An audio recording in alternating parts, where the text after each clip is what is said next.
Hare Krishna. Please accept my humble obeisances. All glories to Srila Prabhupada. So today we will start our discussion on chapter 9, which is titled The Most Confidential Knowledge. So this chapter is, it has 34 verses and probably one of the more philosophically heavy chapter of the Bhagavad-gita, probably the most.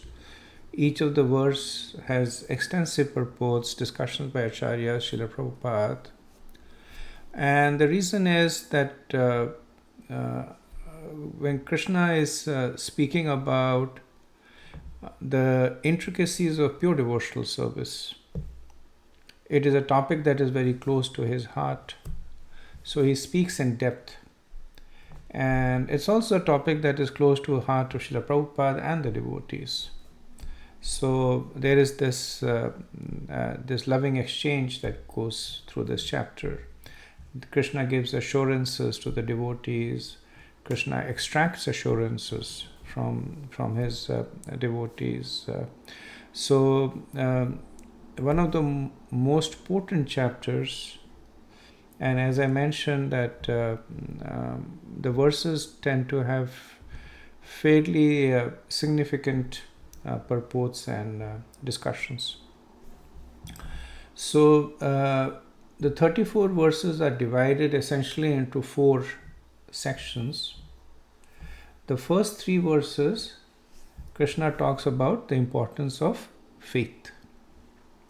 Then in verses 4 to 10, Krishna speaks about the famous Achinta Bheda Bhetattva that was made popular by Chaitanya Mahaprabhu, which is the relationship of Krishna with the material world, the simultaneous oneness and differences, and its inconceivability. Then from verse 11 to 25, Krishna speaks about bhakti, or how those who do not understand bhakti deride, and those who understand take sustenance from it. And the last set of verses, the last 9 verses, from 26 to 34, they talk about the glories of bhakti. So let's start with the first verse. Verse 9.1. Sri Bhagavan Uvacha Idam tu te guhya tamam Pravakshyami anusuyave Jnanam vijnana sahitam Yajgyatva mokshayase shubhat. The Supreme Personality of Godhead said, My dear Arjun, because you are never envious of me, I shall impart to you this most confidential knowledge and realization, knowing which you shall be relieved of the miseries of material existence. So, to do a quick recap, from chapters 2nd to the 6th of Bhagavad-gita, Krishna, he speaks about us. Specifically, he speaks about the knowledge of the Atma as distinct from the body of the Jiva, the soul and the body. And this knowledge is known as Guhya. Guhya means secret. It's confidential knowledge, and it opens the path for liberation. Then in chapters 7 and 8, Krishna speaks what is called even more confidential knowledge. So here he speaks about himself. He speaks about his powers. He speaks about his relationship with the Jiva, with the soul. Now this knowledge is suitable for attaining Krishna. And also the method of attaining Krishna is revealed, which is bhakti. So this knowledge is called Guyatra, or more confidential. Now in the 9th chapter, Krishna speaks the most confidential knowledge. So this is knowledge about Keval or Shuddha Bhakti,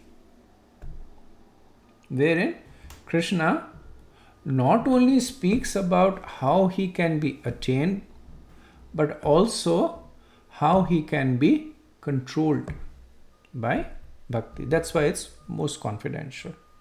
So if a powerful personality has a way by which others can control him, then that information will be guarded. So that is why Krishna is guarding Shuddha Bhakti or Keval Bhakti or Ananya Bhakti, pure devotional service. But nevertheless, for the benefit of his pure devotees, he reveals it in the 9th chapter. Right? So in this, Krishna will also speak about his own Aishwarya. He will speak about his own powers which inspire bhakti and the strength of this bhakti. He will also speak about the final result of bhakti, which is Vijnanam. So Vijnanam is realizing Krishna. Gyan is knowing and Vijnan is realizing Krishna. So in 7 and 8, Krishna had revealed the knowledge of Gyan, which is knowing Krishna. Now he speaks about Vijnan, which is realizing Krishna. And he will also glorify his devotees. Now, one should understand when Krishna says that this is the most confidential knowledge, the Gyan that is being referred to in this chapter is not the Gyan that we studied in the 4th and the 5th chapter of Bhagavad-gita, which was knowledge of the soul. Right? So the Gyan that is mentioned over here is actually bhakti. Right? So we see that in the next verse, Krishna will call this Gyan as avyayam, which is indestructible. So it must be then understood that this Gyan is beyond the modes of material nature. So it has to be bhakti. Bhakti is the only thing that is transcendental to the modes. And in the 3rd verse, Krishna will refer to this by the word dharma, which again is referring to bhakti. Right? So we saw how Krishna is progressively revealing to us more and more confidential knowledge. He first reveals the knowledge of the soul, which is confidential and leads to the path of liberation. Then in 7 and 8, he reveals knowledge about himself, how one can attain Krishna. And then in the 9th chapter, he reveals about the process of pure devotional service. Now, let's look at the verse. So Krishna says over here that he is teaching about these confidential topics which are hard to understand out of compassion. So even though Krishna is giving us knowledge, understanding that is really descending mercy. Not everyone can understand it. And that's why Krishna says that he says to Arjun that I am telling you this because you are not envious of me. So envy, it closes the path to faith. So when those who are envious read these chapters, then they criticize Krishna, saying that Krishna is praising himself by glorifying his own powers. Krishna is conceited. But for those who lack envy, devotees like Arjun, they know that Krishna is not praising himself, he is factually describing himself. And that also he is doing for our benefit. Because Krishna is already being praised by perfected souls. He doesn't need to praise himself. But he is doing this so that we can appreciate the greatness of Krishna and then surrender to him. So this also indicates that the rule to bhakti is that it should only be taught to one who is not envious or inimical. Srila Prabhupada in the purport, he says that this knowledge, this verse idam jnanam, refers to bhakti or pure devotional service, which consists of 9 different activities. Right, so these are the famous 9 angas of bhakti: Shravana Kirtana, Smarana Vandan, Padya Sevana Dasa, Pujan, Sakijan, Atma Nivedan. Right, so Shravan is hearing, Kirtan is chanting, Smaran is remembering, then serving, Dasya worshipping, Puja praying, Vandanam, then obeying, maintaining friendship, Sakhya, and surrendering everything, Atma Nivedan. Right, so these are the 9 elements of devotional service. So when we execute bhakti, even in the early stage, we are practicing one or more of these 9 stages. Shravan, we hear; Smaran, we meditate on what we hear; Kirtan is we share what we do; we do deity worship. So even though we may not be doing it perfectly, but we engage in several aspects of this devotional service. So in summation, Krishna in this verse has made 3 important points. One is that by Shravana, by hearing about Krishna, one becomes spiritually advanced. Then who is qualified to hear? Anasuyave. Anasuyave is one who is free of envy, one who does not see faults in Krishna's qualities. And the third point is that devotional service frees one from the miseries of material existence. Right? So this jnana, as we mentioned, is actually in this context synonymous to bhakti. It culminates in Vijnana Sahitam. So it culminates in the direct realization of Krishna. So by the execution of bhakti, one directly realizes Krishna, and as a result of that, one is freed from the cycle of rebirth, and the obstacles to bhakti are also removed. So Ashubhat, everything that is inauspicious is removed. Okay. Next verse. 9.2 Raja Vidya Raja Guhyam Pavitram Idam Uttamam Pratyakshvagamam Dharmyam Susukham Kartam Avyayam. This knowledge is the king of education, the most secret of all secrets.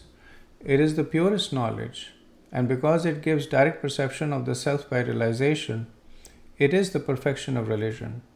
It is everlasting, and it is joyfully performed. So Krishna is giving us a preview of the knowledge that he will reveal to us in this chapter. And in order to increase Arjun's enthusiasm, anticipation, ours, Krishna is glorifying this knowledge.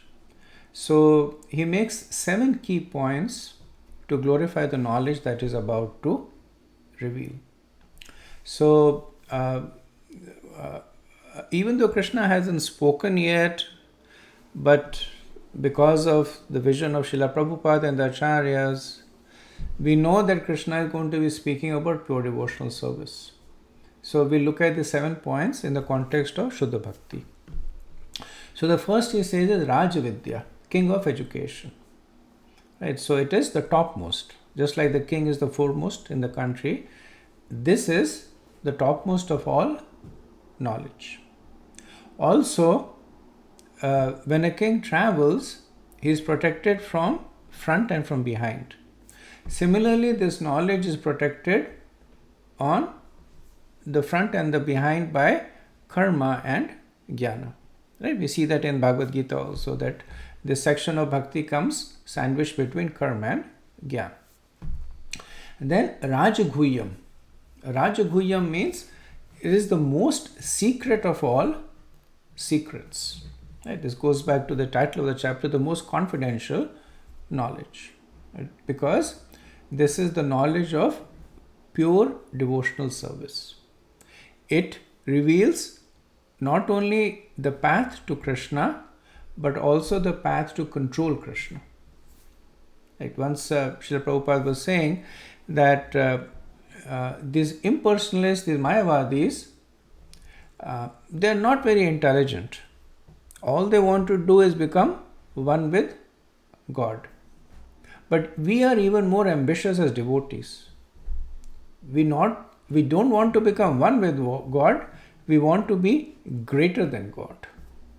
Right? So we see how Krishna is almost like a puppet in the hands of his pure devotees. How Yashoda Mai is chastising him, is running in fear from her. How he is constantly trying to placate Srimati Radharani. So that is because they have access to this most secret of all secrets, which is the power of pure devotional service. That he who controls everyone is now being controlled. Then Pavitram. So Pavitram means purest. And two aspects of Pavitram, that it itself is beyond the modes. So there is no tinge of any of the material modes in bhakti, specifically Shuddha Bhakti.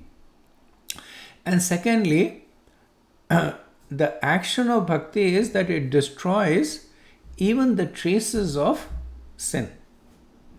So it is pure and it is purifying. Right? So when bhakti appears, then everything that is impious, everything that is contaminated by the modes is destroyed. Fourth is Pratyaksh Avagamam. Pratyaksh Avagamam means that it gives direct perception of the self. So the analogy that is used is that of the sun. That when the sun rises, then three things happen. By the light of the sun, one can see the sun. Then one can see oneself. And one can see everything around. Similarly, when bhakti arises, then one can see Krishna. One can see the self. One can see the jiva. And then one can see everything else. One can see the material nature, the demigods, all the modes, all that is revealed. And Pratyaksha-avagamam also means that the process is immediate. And unlike other processes, it does not need to mature before it delivers. In the 6th chapter, we have seen how if an Astang yogi does not perfect the process, then he does not get the result. Right? He has to keep trying. But bhakti is such that as soon as you start the process, it starts giving results. Then Dharmayam. Dharmayam literally means dharma, religion. But here it talks about the perfection of religion. So there are many paths of religion and they provide different benefits. Some of them give material benefits, some of them give access to heavenly planets, some of them give liberation, some of them even give access to the spiritual world. But this is Dharmayam because it surpasses all of them and it gives one access to service to Krishna. Right? Dharmayam also means that it is not dependent on any other paths. It is independent. The other paths need purification. When one is doing astan, then one needs to be purified by karma and jnana. When one is doing jnana, one needs to be purified by karma. But bhakti does not depend on anything else. Avyayam means everlasting. So the benefits do not go away. In karma, when you perform some activities, then punyakshana, that as you enjoy the benefits of that activities, the benefits go away. But bhakti is everlasting. Also, the process is not a means to an end. So one may perform karma to go to the heavenly planets and then give up karma. Or one may perform gyan to get liberation and then give up gyan. But bhakti is avyaya. It is the means to an end and it is the end also. So the process of bhakti leads to more bhakti. And then finally, susukham karutam, that it is joyfully performed. So other activities like karma, gyan and astang, they put the jiva into a lot of unnatural situations, performing extensive austerities, denials of the senses. So that's why they require a lot of determination. But bhakti is susukham karutam, because it's the constitutional position of the soul. So it is joyfully performed. So having given these 7 attributes of the knowledge that Krishna is going to reveal, he will now speak about it more details. Verse 3. Ashadadana purusha dharmasyasya parantapa aprapya mama nivartante mrityu samsara vartmani. Those who are not faithful in this devotional service cannot attain me, O conqueror of enemies. Therefore they return to the path of birth and death in this material world. So the previous verse glorified the knowledge that was most confidential. Now Arjun might ask that if bhakti is so potent, then why does not everybody take to it? And this verse answers the question, where Krishna says that because of lack of faith. So he said those who are not faithful in this devotional service cannot attain me. So faith is the gateway by which one gets access to bhaktis. And doubts are like enemies. So Krishna addresses Arjuna as Parantapa. So Parantapa literally means conqueror of enemies. To encourage him to also conquer the real enemy, which is doubts about bhakti. Now, faith is not something that requires one to surrender one's intelligence. So generally people confuse faith with things like superstition or blind following or not questioning. Now clearly that is not Krishna's mood. The whole Bhagavad-gita is about questions and answers. And some of the questions Arjuna asks, they're challenging. We see the questions when Arjuna says, I'm confused by your equivocation between karma and gyan. So this is not submissive, well it's submissive, but it's not mild questioning. It's questioning that is very vigorous. Arjuna has a doubt and he pursues it until it is resolved. So faith is not about surrendering one's intelligence. Prabhupada would say faith is surrendering with one's intelligence. But faith is the precondition of knowledge, any knowledge. So even when we go to school, we acquire knowledge by faith. The teacher tells us, we accept the credentials of the teachers, and then we get knowledge. And especially when we are dealing with transcendental subjects. There we are dealing with material subjects, and even then the acquisition of knowledge is predicated on faith. But when we are dealing about transcendental subjects, especially something as subtle as Krishna, then faith is very important. So what are the symptoms of those who lack faith? They say that the scriptures are products of imagination.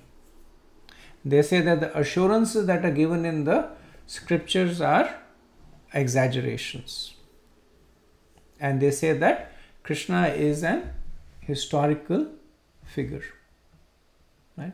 In the purport, Srila Prabhupada talks about 3 categories of practicing devotees based on faith. So then the first are those who have weak faith and weak knowledge.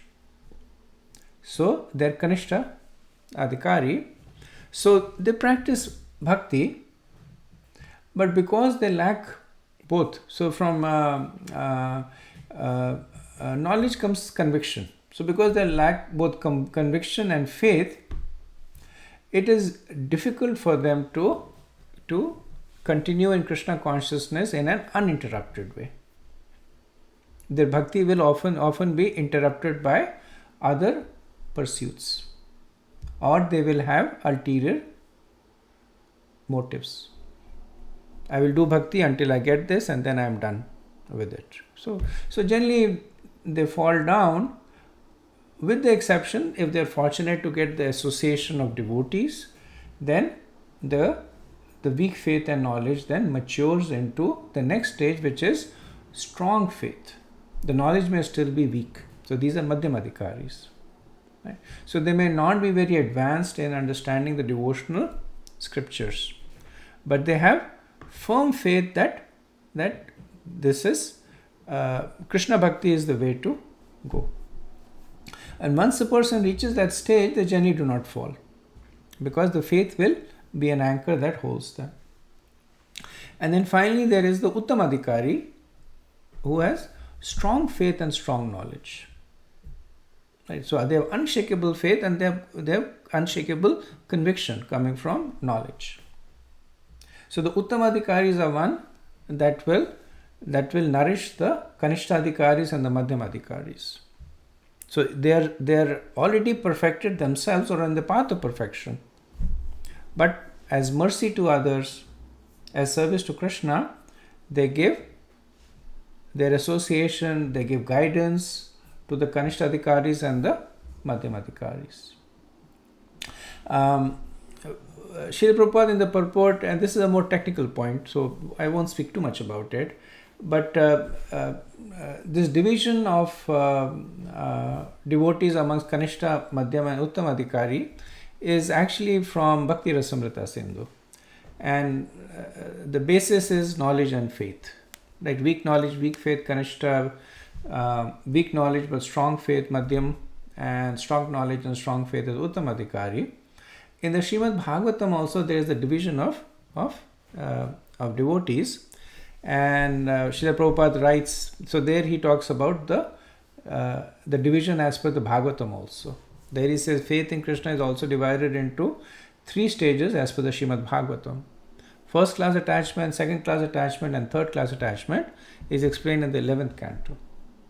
Those who have no faith even after hearing about Krishna and who think that this is simple eulogy, find the path very difficult even if they are supposedly engaged in devotional service. Thus faith is very important. So in the Bhagavatam, the distinction, the names still look the same, Kanishta, Madhyam and Uttam, but they are called Bhagavats, or the Uttamadhikari is called Mahabhagavat, and there the axis is more on predicated on faith. So those who do not have faith will not be able to practice bhakti or make advancement in devotional service. Even if they practice for a while, they will fall down. Right? So we see that in our around us also, that sometimes people get interested in Krishna consciousness and they may be attracted to devotees and they come, But then they develop a very envious attitude. They start condemning devotees, they start criticizing Prabhupada, they start finding faults in Krishna. And because of these offenses, then whatever little faith that they had, which attracted them to this process, is also eaten away. And they fall away even more embittered than they were when they came. And so Krishna is protecting this knowledge from such people by the shield of faith. Right? Those who have faith will understand this knowledge, and those who do not will not be able to. So that's why when Krishna says Param Guhyam, the most confidential knowledge, then one might say that if it is Param Guhyam, why is it being openly explained? And here Krishna says this is why. Because even though I am openly explaining it, those who lack faith will not understand it. Right? So that is the protection. It's almost like somebody is speaking in a code, and only those who understand the key to that code will be able to decrypt it. So even though the speech is given in open and everybody is hearing it, but only the few people who understand the key to the code. So similarly, the key to what Krishna is speaking over here is faith, and that will give one access to pure devotional service. Okay, so we'll stop over here. I know only 3 verses, but as I mentioned earlier, this chapter has verses that do require a fair amount of discussion, so we just have to be mentally prepared for that. So next discussion will resume from verse number 4. Srila Prabhupada ki Jai. Hare Krishna.